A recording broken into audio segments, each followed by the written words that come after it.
Hello, everyone. Welcome back. I haven't done a sit down video in such a long time, and I'm so excited. Today, we're going to be talking about our quarter one read. So, everything I've read from January to the end of March. I think it came out to like 17 books, which is not bad. I'm trying to do quality over quantity this year, which is always the goal, but I just feel like I lose the goal so often. And I made my reading goal of 50 books this year. I think I usually read like 70, so it's not like I'm going crazy, but I feel like I do feel that pressure to be like, I gotta keep moving. Like, I need to be getting through a book at least a week. And I'm like, no, if as long as you enjoy it, like, who cares? And I also read some fat books sometimes. So I'm trying to be better. But I had some really good reads in quarter one, so I'm so excited to talk about them. We're just going to sit down, have a little chit chat, grab a drink. I miss you guys. Also, look at my new t shirt. It has Bambi on it, which I love Bambi. That was like my thing growing up. And it was like a nickname for me, but also Magnolia Parks, which is like the new obsession. So I'm obsessed. We started out the year really strong and we read Six of Crows and Crooked Kingdom. I am so glad that I did, but also I think it was a little bit overhyped. I gave this a 4 stars overall, and I really, really enjoyed Six of Crows for like the characters, and I liked how we had this like one tracked mind. Like, basically, the entire plot is just going on a heist, and there is a little bit of a subplot, mostly just like with the characters and what they're going through. But I felt like the second one drug out a little bit. Like, I wish it would have been a little bit different. Like, it felt like we were in the same plot line and same goal, but it was just drug out over 2 books instead of one. I also think because it's pretty YA, I would have loved this when I read Shadow and Bone in like 2017, 2018 or something. And I really should have read it then. But I do see the hype and I love the vibes. The characters are everything. Just the characters alone, 5 stars. Like, I'm never gonna forget them. They're always gonna hold a special place in my heart. But comparing it to like everything else I read, not a 5 star. But I really, really liked it, and I'm glad I finally got it off my TBR. It's been on my TBR since before they put the Netflix sticker on the book, which is a really long time. And my boyfriend was like, I gave him options of like what to start the year off with, and he was like, this one, obviously, but a good choice. So I do recommend, but I just gave it a 4 stars. I enjoyed it, but it wasn't anything crazy. The next book I picked up was The Burning God, which is the last book in the Poppy War trilogy. Woo! It was so good. After sitting on it for a couple months, I think at first I gave it a 5 stars, but I'm gonna say 4.75 because it's just not up there with my 5 star reads, only because I'm noticing I'm very much a character driven reader. I do love a plot. I do love when you make me question humanity, myself, whatever have you. And this book really did all of those things. It did amazing things that are so unique. No one has done it like she does it. It's insane. However, the female main character in these books, I just wanted to strangle her 24/7. It was like watching a train wreck, trash, garbage fire. Like, which is fine. And that's so unique. And I love that we got to get an FMC who really you don't root for, but like you do at the same time. And I like that you're playing devil's advocate a little bit with that. However, a girl's got to have somebody to root for at some point. And you just wanted to, she just made you so mad. And I love that, okay? Like, it's a good thing that she did that, but I think it just irritated me. And it wasn't just that, it was that this trilogy was so down, dark, depressing 24/7, and there was like no redeeming it. Like, it just felt like we were in hell, like, just the entire time. And then it just ends and you're like, okay, now I'm even more in hell. And I did like the way it ended. That is the only thing that like saved this book for me. I pushed it off for months because I just didn't want to bring myself back to that place, but I really wanted to finish it because I really wanted to know what happened. And now I do, and I'm not sure that I'm glad. But it is a beautifully written, incredible story, okay? Don't get me wrong. Just know that this is down, dark, deep, depressing, sad, okay? 4.75. The next book that I read was actually an arc, and it is called, this buzz is killing me. It's called Drowned in the Name of Love, and it's essentially a Pirates of the Caribbean romantasy with some like found family aspects. It was just so vibey, okay? It really reminded me of Once Upon a Broken Heart because the main character is a lot like Eva, but also just the vibes. Like the cover is pink, everything's pink, everything just feels so feminine and girly, and it's basically just like a self discovery moment. Like this girl is finally getting to do what she's always wanted to do, which is to be at sea, but then throw in some freaking Pirates of the Caribbean vibes. I needed that after how deep, dark, depressing the last book was, and it was beautiful. It was everything I needed. It's definitely summer vibes, so if you want a good summer read and you love Pirates of the Caribbean, that's all you need to read this. Now, was the plot like insane and was there like that much going on? No, but it was for the vibes, and I love that. Okay, the next book I picked up in January was Red Rising. This was actually me re-picking it up. I started the audiobook of this in September and I soft DNF'd it. I think I just took too many breaks between like sessions of listening, and there's so many characters. The world building is so cool. It's not that it's hard to understand. There's just so many parts and pieces that listening to the audiobook was just flying over my head. Like I remember specifically being in the shower and I was like, "What? What is even going on?" Like I don't even know who anybody is anymore, and I probably just took too many breaks between listening. Like if I would have just listened to this for like a week straight or something and like made myself only do this. But when I do an audiobook, I do it to clean, to drive, like just things like that. And so I've learned, don't pick up books like this. So I re-picked it up in January because I think her name's Sophia. I'll put her in the screen because I love her. I saw her start this and she was absolutely enjoying it, and I was like, I want to get back into it. Like I know that it's good. I'm the problem. And so I re-picked it up and it was so much better the second time around. I don't know. I had better expectations for it. Maybe it just wasn't for me at the time, which is why I always say don't be afraid to soft DNF and just like come back to it because it could be the book for you, but just the wrong time. Anyways, all that to be said, I gave this a 4.5, probably because it took me so long to get through the first part of it. But by the end of it, I was so invested, and the characters are everything. Our main character specifically, you root for him, okay? If you want to root for a main character, he's your guy. This is so good. And if you are intimidated, like the last book I just read, okay? I'm a vibes girl, all right? But this is so good. Just give it a chance. It'll take time. I know you might not be a sci fi person, or maybe you're like scared of sci fi, but I'll also say this first book is not very sci fi. It's very war college, almost like Harry Potter Zodiac Academy vibes. Not really the vibes, just the setting of a war college. And then the rest of the trilogy is where we get into more sci fi. But I feel like we ease into it pretty well in this book. I love going into books blind, so I don't want to tell you too much. All I can tell you is that we follow Darrow, and something really traumatic happens in the beginning of the book, and basically his people are enslaved, and he's kind of in this mindset of like, this is just where we are. I'm going to live my life, however short it may be, and I don't care. But then something happens and it makes him care. And just seeing his journey through this trilogy of like how those feelings grew into something bigger. Okay, now we're into February. The first book I read was Onyx Storm. I did sit in line at my Target for like an hour to get this copy, which is so silly. I gave this book a 4 stars, okay? I didn't love Iron Flame. Maybe if I reread it, maybe I would feel differently. I don't know. Um, but I felt like the pacing between Fourth Wing and Iron Flame were just so different, and I do feel like it was an editing issue for sure.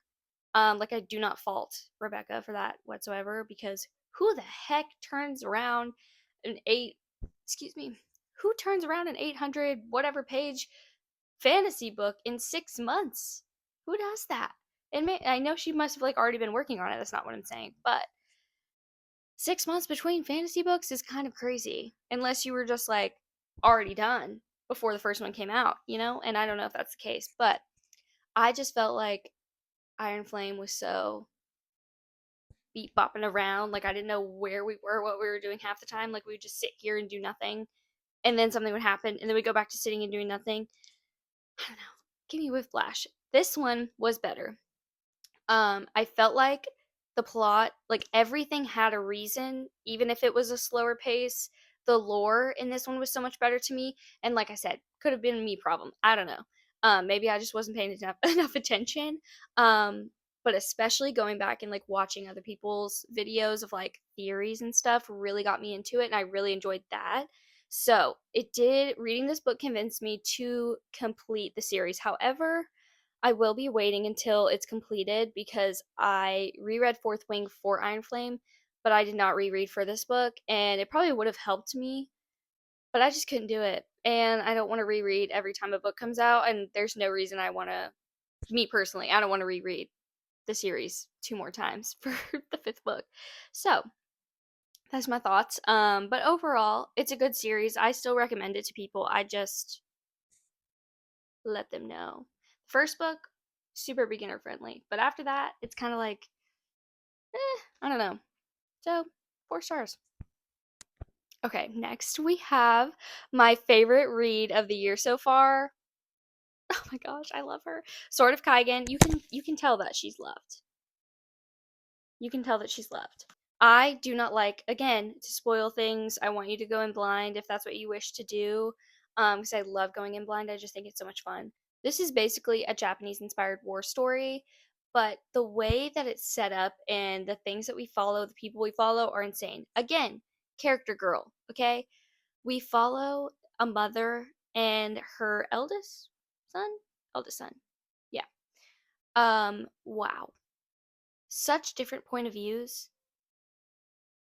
but holy crap. Like I can't, like every time I try to talk about this book and like summarize it, I can't.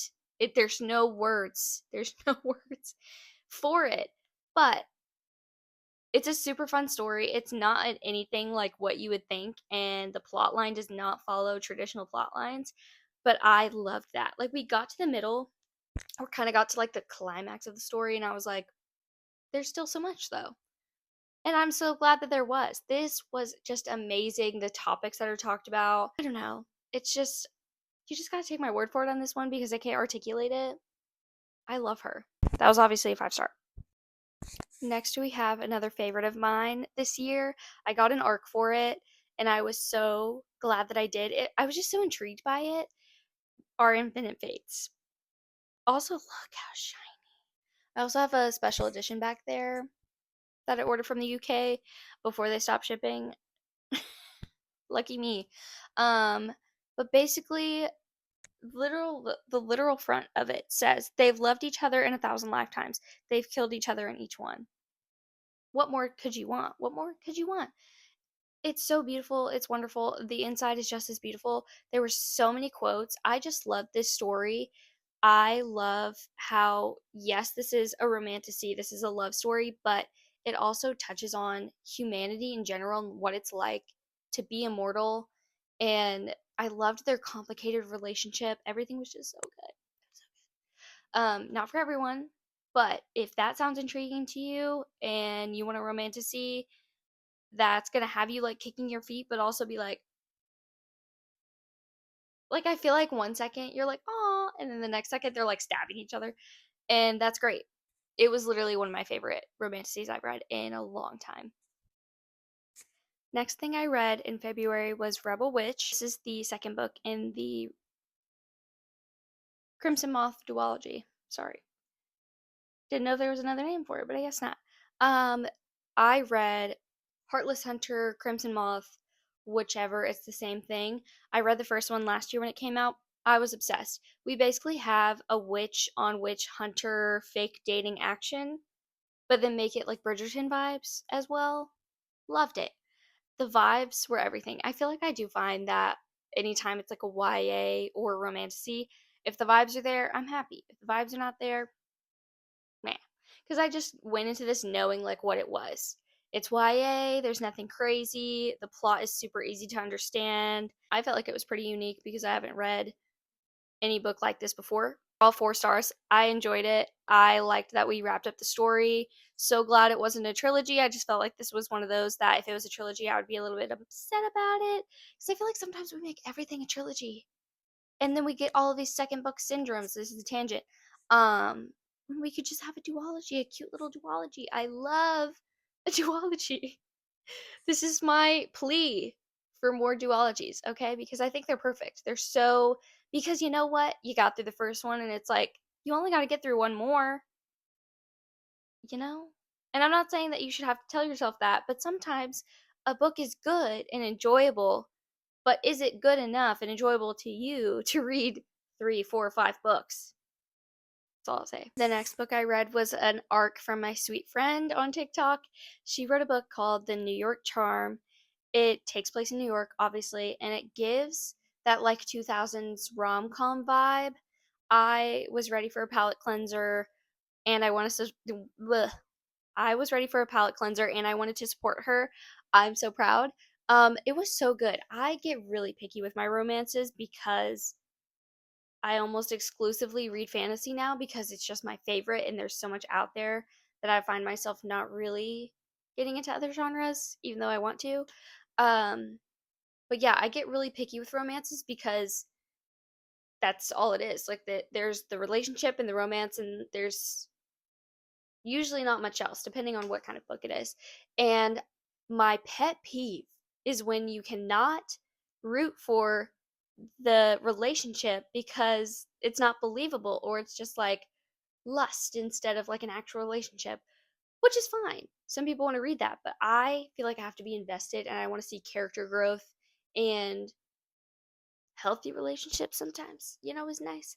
Um, I believed in their love story so hard. It was also Second Chance, which I think also plays a role in that. But it was so good, even though like we read second chance romances all the time. This did not feel redundant or unoriginal to me. I loved it. And the vibes of the 2000s rom com was so fun. And the characters were just super enjoyable. So I highly recommend. And I gave it a, what did I give it? I'll put it on the screen. I can't remember if it's 3.75 or 4, only because when I rate books, I take in like setting, plot, all those things. And obviously, there's not much of that in a romance. Moving into March, we continued our Magnolia Parks journey. I read Magnolia 1 in 2023, I think, and I just wasn't sure if I wanted to continue. And then I got into my fantasy era, and then here we are. A couple weeks ago, The Conditions of Will came out, and Jessa did a signing in Nashville, which is where I live because she also lives here, which is crazy.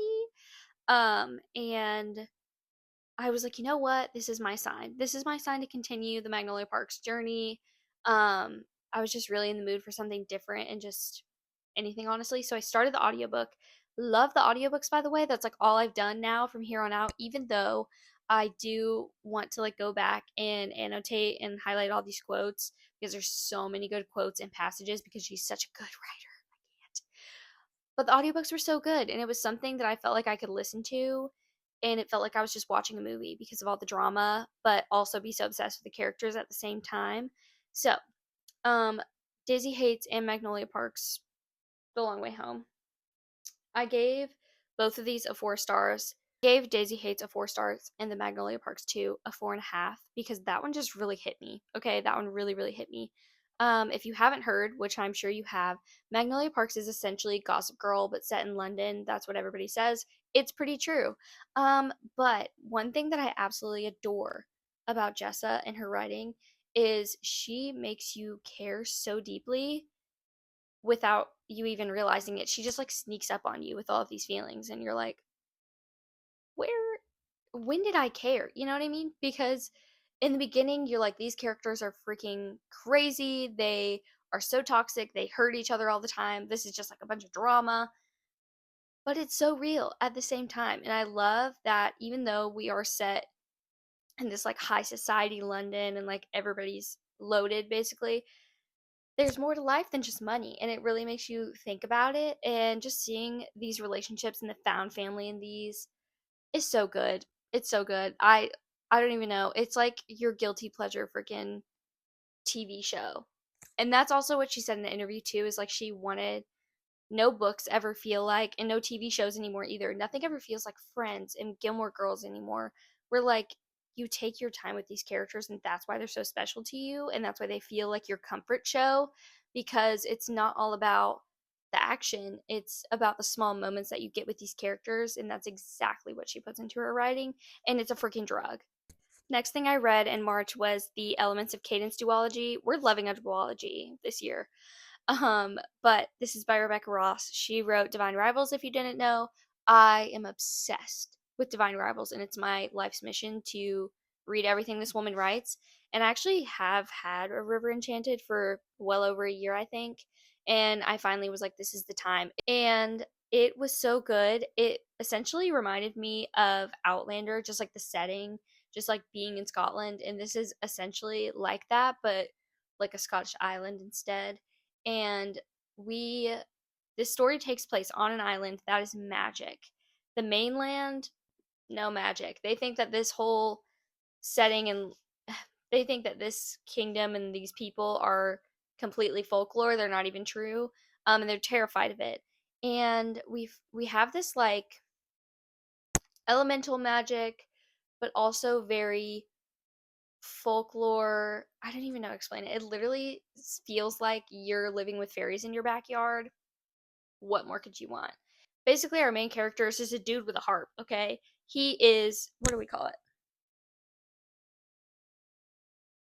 But you follow them on this journey to basically solve this mystery and save the island, which is so fun. But then there's also a little romance in there, and it is so slow burn. Okay, I'm talking like fingertips brush, and you're like, oh my god, that kind of slow burn. And I love that.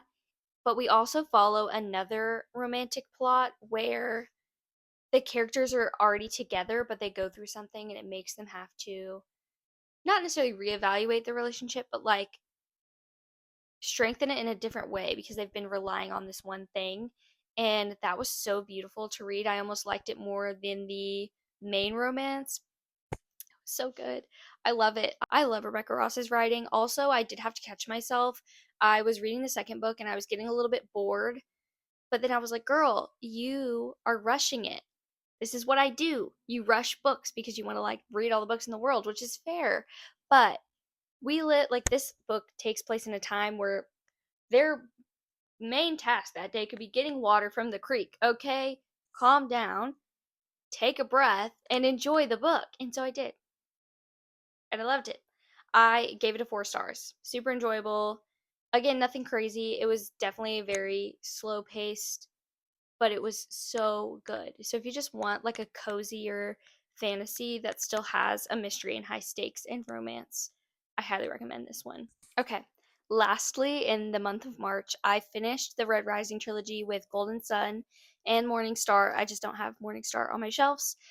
Oh my gosh, there was such a good completion to the trilogy, but also the end of Golden Sun took me out. When I finished Golden Sun, I was literally pacing.